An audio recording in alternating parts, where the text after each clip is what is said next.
What's up, everybody? It's Jay Big here from the Big SNAFU Podcast. We're your new home for talks about modern dating, talks about relationships in general, all your relationships, maybe your boss, maybe your uncle, maybe your sister, have those types of conversations. You'll learn things that can help you through all those things. And then intersexual dynamics, this crazy gender war that's going on right now. I'm going to try and help everyone to navigate that. If your uncle had a podcast, it would be this podcast. I didn't create any new information. I'm not a genius. I did the wrong things for a really long time and now have done the right things for a decent amount of time and learned from a bunch of people. And I think I can help other people too. Plus, I really enjoy this. So who the hell am I? Right? You're watching. You're here. If you made it this far, you're probably wondering who the hell I am. So I went to college in New Jersey and Pennsylvania, got a marketing degree. I came out. I went into corporate America. Everyone told me that you go and you work under fluorescent lights and you get a job and you do your thing and everything's going to work out great. So I went immediately into IT. Despite my age, I am 48, and I was a big computer geek. So I got right out of college and I went right into IT. I got a job doing telephone technical support, actually, supporting like Windows and supporting the internet connectivity and that kind of stuff for a Big Four accounting firm. I worked my way up in there. I became a manager there. I then conveniently got laid off. Started my own company doing break-fix computer stuff for small office and home office. That didn't work out too well, so I wound up back in working for somebody else, except this time I went on the web marketing route because I was doing a lot of websites. I was doing a lot of SEO work. I was doing a lot of SEM work.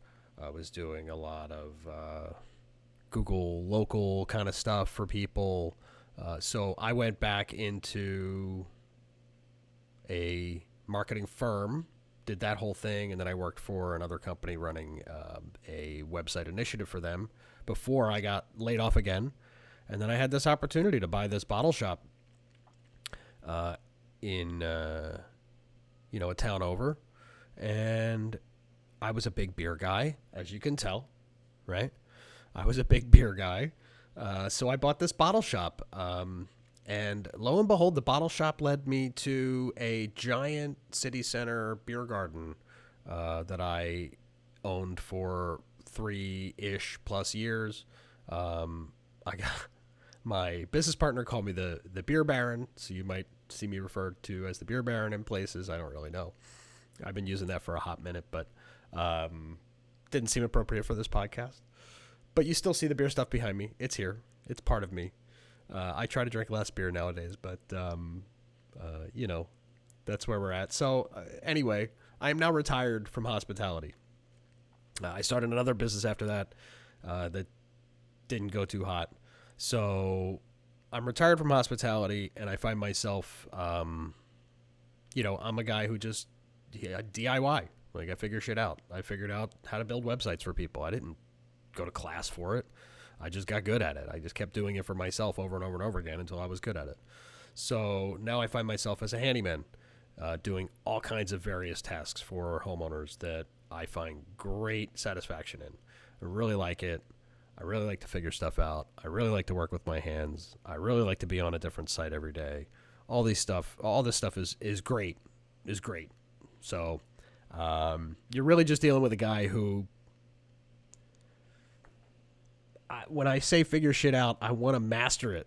I want to get really good at it, and then I almost get bored by it, which is funny enough, when I get really good at it. But I try to really get good at things. Like when I think about how good I was at some of these things that I used to do, I didn't really realize it at the time, but I was very expert level at things. Like Anyway,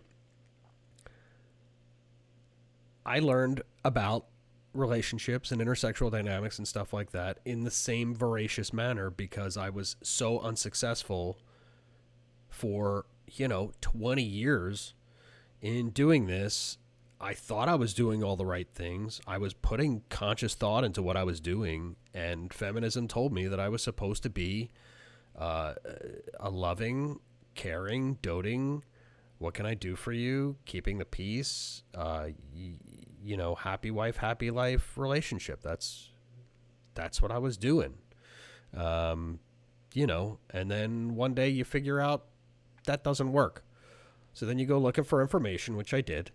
And I run across all these people. I run across all these topics. I run across Kevin Samuels. First one, Kevin Samuels. I run across Myron Gaines, number 2. These two guys, I'm watching them, and I don't really understand what I'm watching, and I kind of cringe at half of it because I'm really not understanding, right? Because they're like mid-conversation all the time. These guys have said these things so many times that every time you see them, they're just saying things reflexively because they've said them a trillion times, and they're not there explaining it just to you sitting behind the camera. So the more I listened, the more I really started to understand. And, this leads me to Michael Sartain and Rollo Tomasi and Rich Cooper. Shout out to Rich Cooper, man. That book, The Unplugged Alpha, absolutely awesome. MLD, John Hogwood, Modern Life Dating. Guy's great. He talks about the 4 essentials for men, which is money, muscles, game, and frame. We will definitely be talking about this. I love this model. I reached out to him to see if I could use it. I was going to write something. I still might write something, and if I write it, I'm definitely going to use that in the structure, so I wanted to run it by him. He was okay with it. Love that. All these people... Oh, I have Homath written here, too. Yo, shout out to Homath. This guy does such funny work. I love his stuff. He's one of the few faceless creators that I really enjoy. So basically, I was doing things so wrong for so long that the minute that I started to tune in and do things differently, I started seeing a lot of different success. I started seeing changes, huge changes in everything that was going on, positive changes that I could perceive, that it was palpable, and it was definitely because I had changed things up, and I wasn't treating relationships the same, and I wasn't treating myself the same, and I wasn't treating women the same, and I had to change everything to really perform the experiment, right? So now I've been doing the right things for so long that they're more habitual for me. It's less trying, right?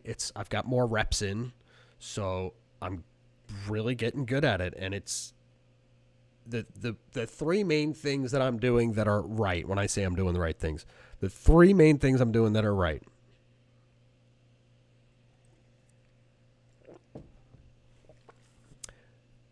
I'm eating very clean. I don't go crazy. I want to go crazy. Like I'm saying, like the beer thing. Like now that I'm not in hospitality anymore, my beer consumption's cut way back. And I need to cut back even more if I want to actually get a 6-pack at 48 years old. There's no other way to do it. But eating, right? Eating clean. So I eat whole foods. We'll talk about that in a minute. Not the grocery store Whole Foods. It's just Whole Foods. That's the general diet. I am exercising regularly for almost 4 years now. I exercise 3 to 4 times a week. I should say 2 to 4. Some weeks are 2 because I get busy and I can't, right? Because my exercise regimen is a long one. And we'll talk about that too because I have a lot of fun when I exercise. I don't like going to the gym. So when I exercise, it's like an hour and a half, really, end to end, maybe an hour 45 between driving there, doing it, resting a little, coming back, taking a shower, doing the thing. It's involved, but I really like it, and it really helps me disconnect. And the third thing that I'm doing right is, God, I hate admitting this. I really do. The word boundaries didn't mean anything to me. And it's such a foo-foo, like, psychologist word that I almost hate using it, except that it is so incredibly appropriate. It's not a foo-foo word at all. It is something that psychologists and psychiatrists talk about.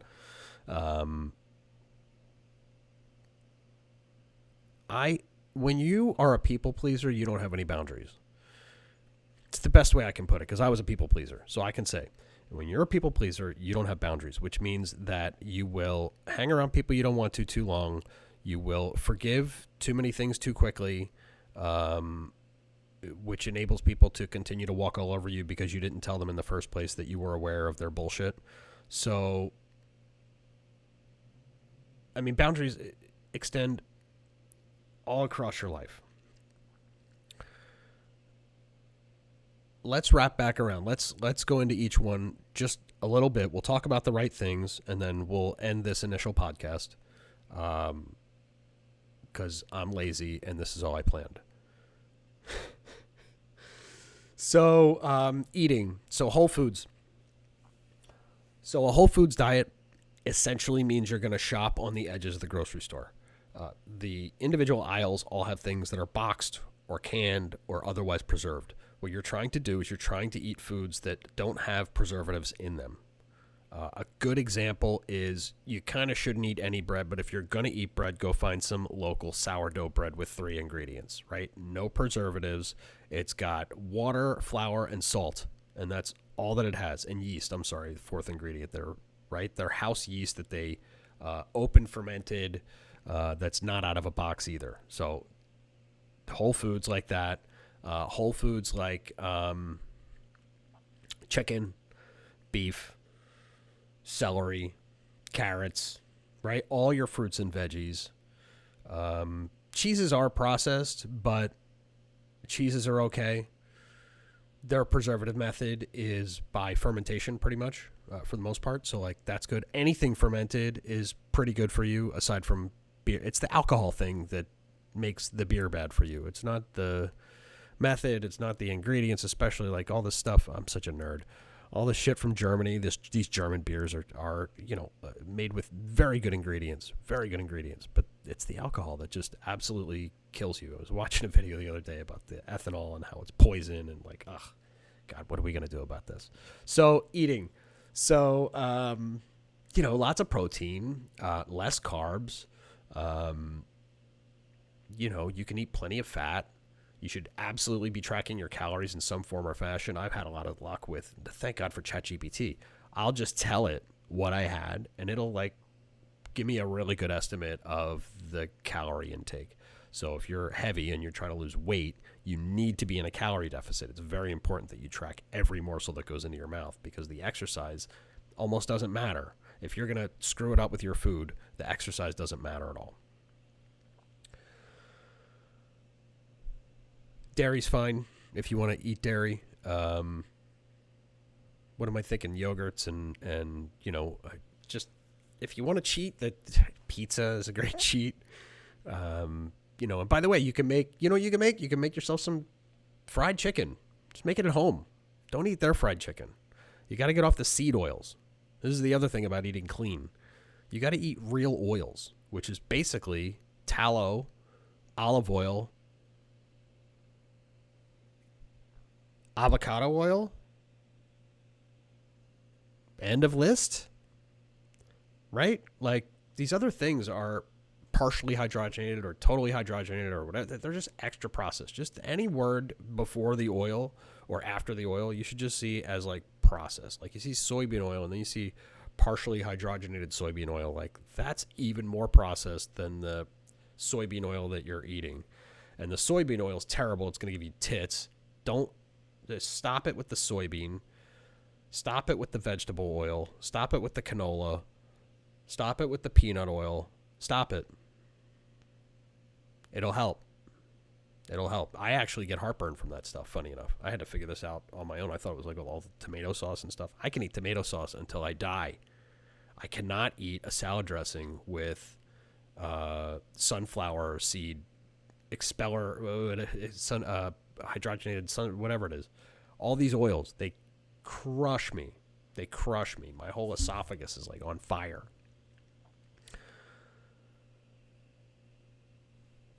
Less breads, more veggies, more meat, more meat, more meat. If you're not going to do anything else, just eat a piece of meat. It's good for you. It's got a ton of nutrients. Eggs have a ton of nutrients, right? Like, this is the way to go. And you're going to have to cook for yourself because restaurants don't do a good job, especially fast food restaurants. Their ingredients suck. I know the food's delicious, but the ingredients suck. And this is an ingredients game. So you're going for whole foods ingredients. That's the number one thing for doing the right thing for your body. Now, finally, the topic that it almost, again, I read the word. I'm telling you, I got the word written right here. Boundaries. Such a weird word. I had to read a book twice to understand what boundaries actually were. I can't make that up. I forget the name of the book. I should probably have prepared the name of the book. Setting boundaries and blah, blah, blah. Like it's anyway, it was recommended to me. I read the book once all the way through and I was like, I don't get it. Like legit, like I don't get it. Like I just read Chinese. And then I read it again and I was like, oh. And the best way that I can put it for anyone struggling with this, and I don't know if this will help you or not, but there's a concept in intellectual property law where even if you have a patent, even if you have a copyright, a trademark, when people infringe on your trademark, on your patent, there is no trademark or patent police that's going to look for and execute. They're not going to send a cop out to like arrest the guy for using it. That's not the way it works. The way it works is you have to be aware of it. Then you have to hire a lawyer, and that lawyer has to enforce your patent. And the reason for this is because if you don't, the patent can be seen as, I'm forgetting the legal term, but it's basically illegitimate because now you are, by your inaction, you are allowing people to use your copyrights and trademarks. And then you're basically silently giving them permission is what you're doing by not saying anything. This is exactly what boundaries are. Only you are responsible for your boundaries. Only you can set your boundaries. Only you can enforce your boundaries. You can't even hire a lawyer. It's worse than the patent situation because you can't even hire a lawyer to defend your boundaries for you. I'm sure some people would love to do that. I probably would have loved to do that. It's very uncomfortable to enforce your boundaries. It's super uncomfortable, especially if you're a people pleaser. Holy shit. You feel mean. But then you learn that it's not mean. Just don't be mean about it. You can be very stern. Don't be mean about it. And usually other people, like healthy people, will not only respect those boundaries, but they'll respect you more for having said something, for having not gotten mad about it, and even maybe for being stern about it. They're okay with that.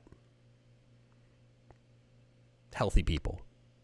Unhealthy people, when you set boundaries, will yell back at you and blame you and make it your fault. And, we could go down a whole rabbit hole of the unhealthy responses, but this is how you can find people in your life is by creating boundaries, setting them, and then when people don't abide by your boundaries, they're gone.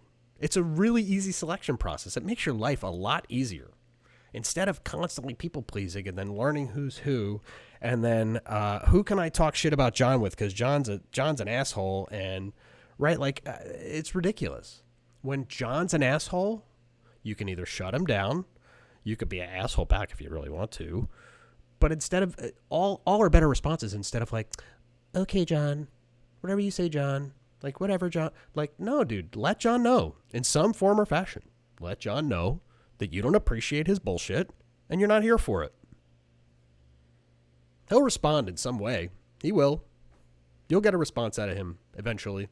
And he'll probably leave you alone because he's just looking for people to pick on. Example. Without these boundaries, your personal relationships will suffer, but worse, you will suffer. You will suffer with these people. You will suffer alongside these people that you won't be honest with, and you'll be stuck. Having to deal with someone in a work situation is one thing. But like a friend situation or whatever, and this person pisses you off, like, get out of here. You know, we don't need this. And even at work, there's a way to do this. You don't have to be a jerk about it, but you can definitely speak your mind in a calm, rational way that lets people know that you're awake, you're aware, and paying attention. I mean, who's more dangerous than that? Like, I'm watching. I'm paying attention to you, bro. Like, I don't know what you think you're doing. I did call this guy one time. What was that situation? Something just popped into my head from corporate America. And this guy, he was trying to throw me under the bus via email, right? Doing that whole, like, subversive. So what you do in corporate America, for those unaware, you will respond to, so you and I will send an email back and forth. And then you will respond in a terse manner about something. You're definitely worried, concerned, whatever about something. And then you will carbon copy someone who can, I mean, if you're being nice, you're going to carbon copy someone who can help, whatever. He carbon copies my boss. And he says, you know, I don't know what he said. I cannot remember the situation. This is 20 years ago. But I do remember the minute I got that email, I picked up the phone and I called his desk directly. And I told him in no uncertain terms, don't ever fucking do that shit again. And if you tell anyone I told you this, I'll deny it all day. But I'm telling you right now, don't pull that shit again. If you got a problem, you come to me. You don't carbon copy my boss. This is what we're doing. Click. I did get a good response. So that was back. I was still a people pleaser, but that's how bad he pissed me off. Holy shit.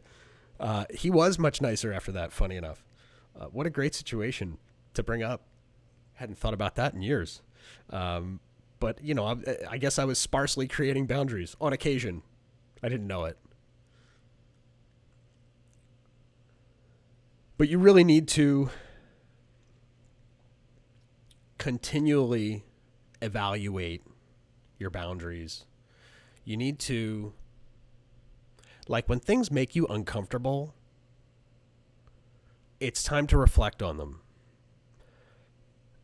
That's when you might be able to change a boundary to make it so that that's never uncomfortable again. Very possible. In relationships, it's way possible. Think about it.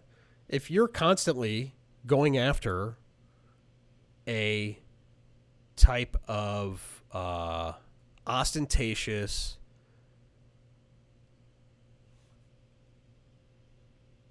outrageous, narcissistic type character who's always bigger than life, because let's face it, those people are fun. They're a lot of fun, honestly, when you're going out with them or whatever. Those people can also be highly problematic in a relationship.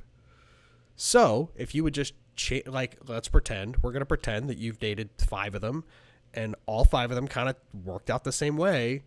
Maybe it's time to create a boundary that says that I don't like when people take over the whole room every time I'm in the room with them. And by doing that, you're filtering out those people. So now you should not have that relationship problem again because your boundary created a filter that just went, no more of that.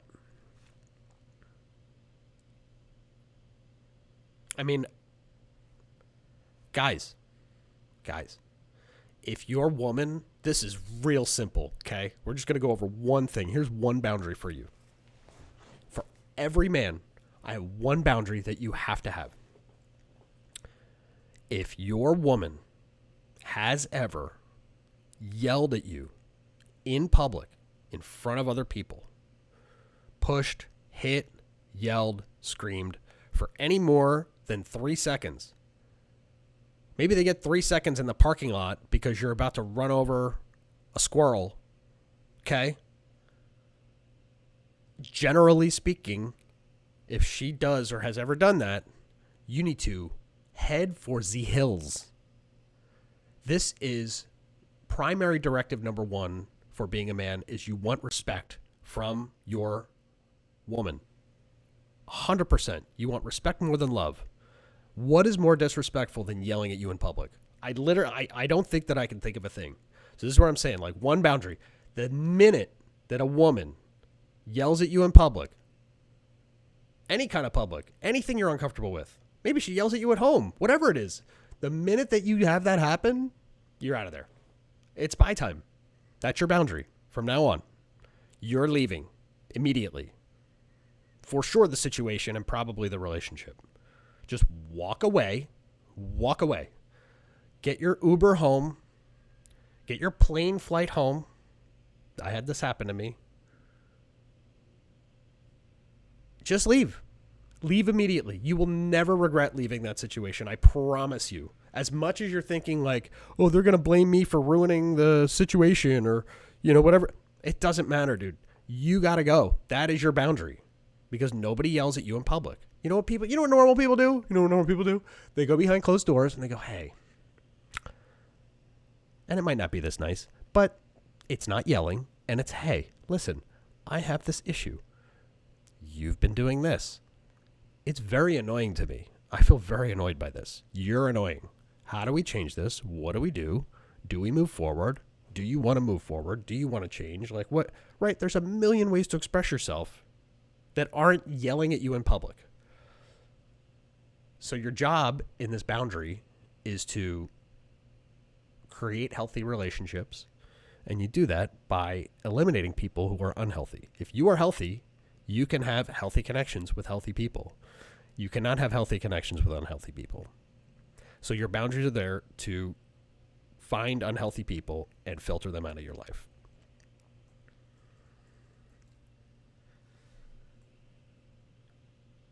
It's kind of it. Those are the right things, right? Eating. You got to fuel your body. Exercising. And by the way, both of those things, when you combine eating with exercising, you get great sleep. And then you get more muscles. So your exercising is more effective. If J Big could stop drinking beer, he might have a six-pack by now, right? If I would take my own advice. No, but really, I mean, I'm not taking my own advice because I also want to live my life. But my brother, who was shredded at about my age, he was like, I was so unhappy. He's like, I was at 6% body fat and I was miserable because I wasn't doing anything. So I don't think I want to get there. I might try. But eating, exercising, boundaries, right? Like all three of these things will help you in your life. All three of these things will help you in relationships. All three of these things will help you in jobs. All three of these things will help you in your friendships. All three of these things will help you with your confidence, getting happier with yourself, with your productivity. I mean, the benefits are outrageous. I cannot say enough how much I was doing everything wrong. I was, ready? I was 40 years old. I was sedentary. I was in the wrong relationship. I was not addressing anything. I was constantly Mr. Nice Guy. And we can go over nice and good, too. We'll go over nice and good right before we get out of here. I was constantly Mr. Nice Guy. And I found finally that those things definitely weren't serving me. You know, sometimes you just pick wrong. And that's okay. You pick the wrong business. You pick the wrong partner. You pick the wrong shoes. You pick itchy underwear. I don't know. Every once in a while, you pick the wrong thing. Just make sure you don't pick it again. Unpick it. Put it back. And don't pick it again. And realize that it was your pick. The itchy underwear is going to be itchy. That's what happens. When you see itchy underwear and you put it on, it's going to be itchy. So expecting the itchy underwear to not be itchy is ridiculous. You got to get rid of the itchy underwear. Here I am. I'm stuttering. Get rid of your itchy underwear. Get rid of it. And go pick different underwear. Amazing. Absolutely amazing. No, we're going to end here. That's what we're going to do. We're going to end here. This is a lot of fun. You're going to hear more of me. J Big, the Big SNAFU Podcast. Here we go. Get ready for guests. Get ready for more topics. Get ready for streaming. I recorded this episode because I'm a scaredy cat. So I'll be streaming soon. We'll go streaming soon. And in the meantime, you know, I would love to hear from you. If you want to comment, if you want to send me a message, whatever it is. Shout out to all my friends. Shout out to Don, DL Saint. I don't know. I'm happy I did this. All right. We're going to end the show here. Love you guys. Take care. J Big, signing off.